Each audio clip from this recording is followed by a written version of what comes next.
everyone, welcome back to my channel. Today I wanted to do some Ohuhu marker maintenance. Now Ohuhu is a budget-friendly alcohol marker. They're actually becoming pretty popular nowadays, especially with the release of more colors, and they switched to brush nibs. They used to be just chisel and bullet like a lot of budget brands. And once they went to brush, they started to gain momentum, and they just came out with their pastel set, which I have a video, I think it was in December, so you can always take a look at that. But with them being more popular, I know a lot of you are probably wondering what you do to maintain your markers. Now, some of you might be going, well, why would I need to maintain them? Because they're not refillable, so it's not like I can reuse it.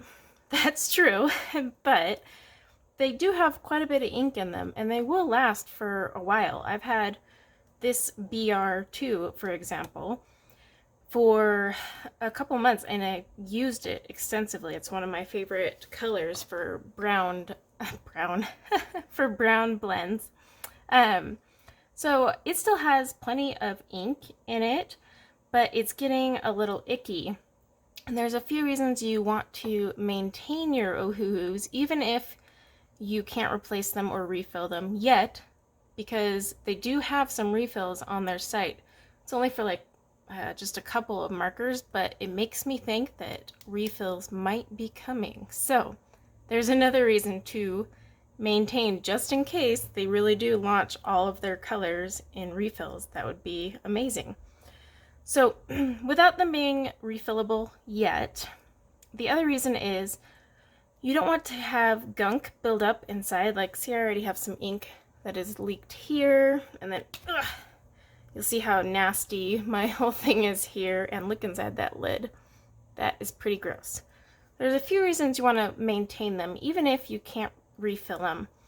One, when it gets really gross and icky in here, it makes the cap really hard to pull off. I've had times where so much gunk builds up in there that I'm like sitting here trying to pull it apart, and it's dried together, and I actually have to pull it with pliers.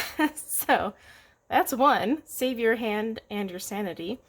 But two, when you pull it off, all this like flakes off. You know, all the dried ink will flake off onto your page. It can get onto your nib, and it's just icky. Icky. So you want to keep them clean, and it's good practice anyways. That way, if you ever do buy a more expensive marker that is refillable, such as Art and Fly, Blick, or the infamous Copic, you will know, some basic maintenance. So how I clean Ohuhus is the same way I would clean any other alcohol-based marker. Copics, Art and Fly, Blick, whatever else is out there, Cali Art, they all apply. Now, the nib treatment will be different. So let's go over the nib first.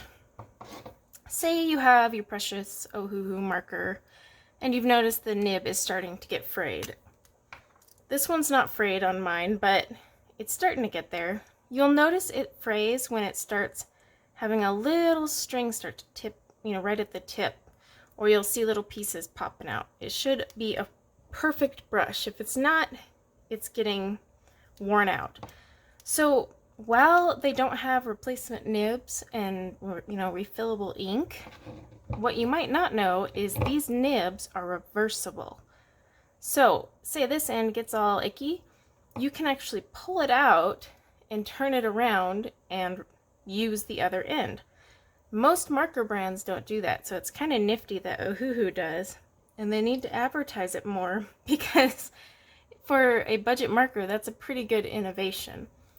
You can use Copic's little tweezer thingies. I just can't find mine. So instead I have some needle nose pliers that are from my husband's workbench. So obviously not as clean as they would be if they were at my desk all day. But to do that, you would just take your pliers or your nib remover, if you have a Copic one, and very gently grab it and wiggle. And because I have a lot of ink in here still, it's gonna get kind of juicy. Ugh. See how it came out? Let me set that aside. See? Brand new nib on the other side. Cool, huh?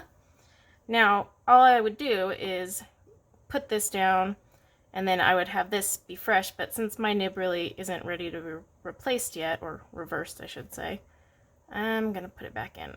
And you just want to gently push it back in.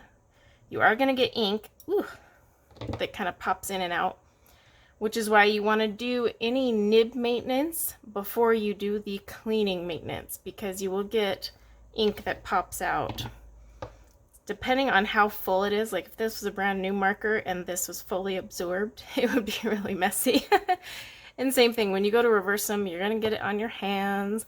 It's gonna get everywhere. So make sure you have a surface that you don't mind getting destroyed. All right, so now say we've reversed it, we're ready to clean it. I need to get all this gunk off of here.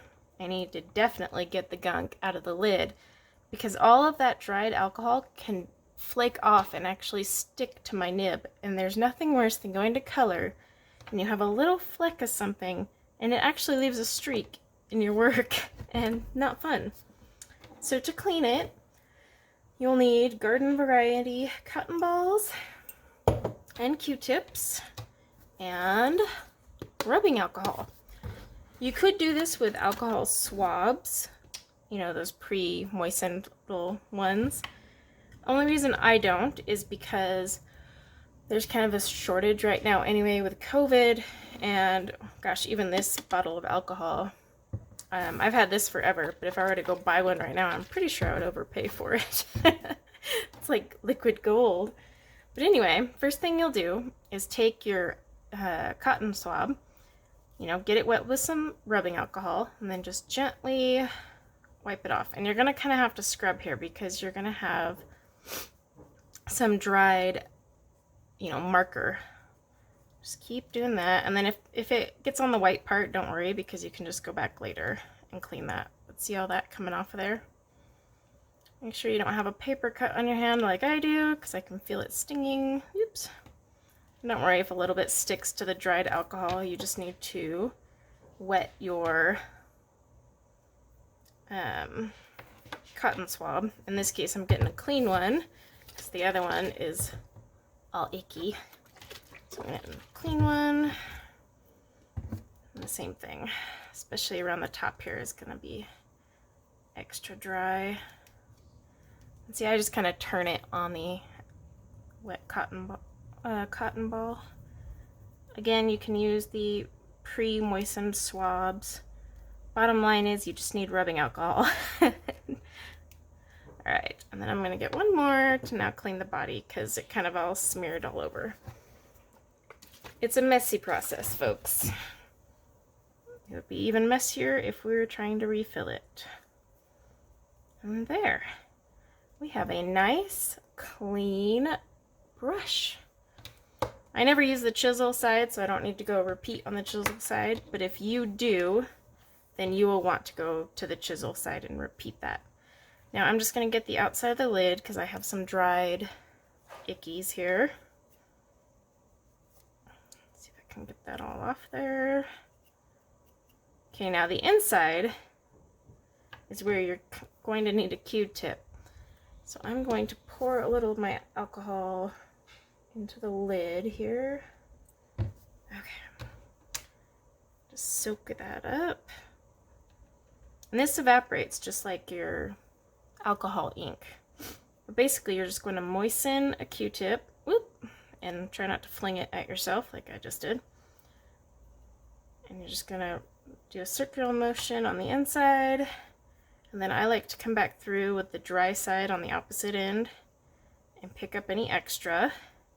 And then make sure, just like put it all the way at the bottom. And see, we're getting there, but it's still dirty, so I'm going to do another one. So wet the side. You want one dry side, one wet side.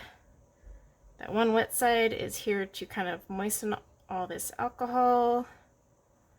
It does pick up a lot of it too, but you're basically re-wetting it so you can pick it up with the dry side of the Q-tip.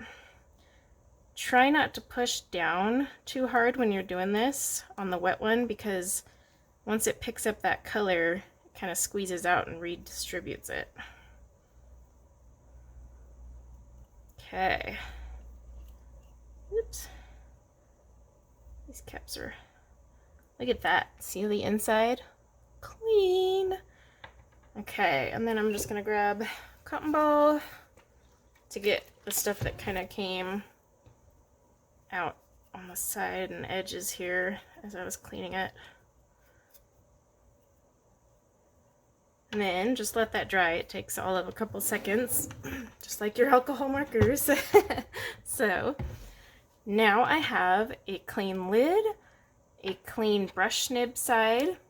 Like I said, I would repeat it on the chisel nib side if I needed to. And then now that they're, you know, dry, you just pop them closed, and ta-da! You have cleaned off your Ohuhu alcohol marker. It's ready to use, ready to get messy again, because I just got it messy again by reopening it. But since I have this right here, I'll just wipe it up, but you get the gist. So that is how you maintain your Ohuhu markers. Super simple. You probably have everything you need already at home. Needle nose pliers. You can use tweezers too. You would just grab with your tweezers. You would just grab this way. So you'd come in this way instead of coming to the side like you do with the needle nose. But you would just pull that out if you need to flip it around, you know, because you have a frayed edge.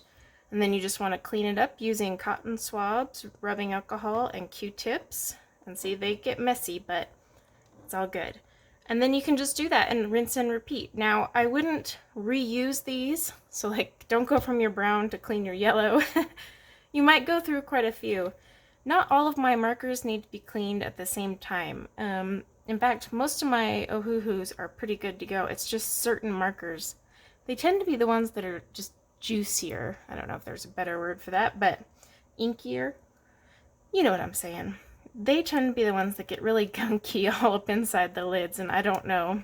But it's not all of them. So just do it as you notice they start to get a buildup, or if you notice it's starting to get harder and harder to open them, that's because you've got that buildup drying.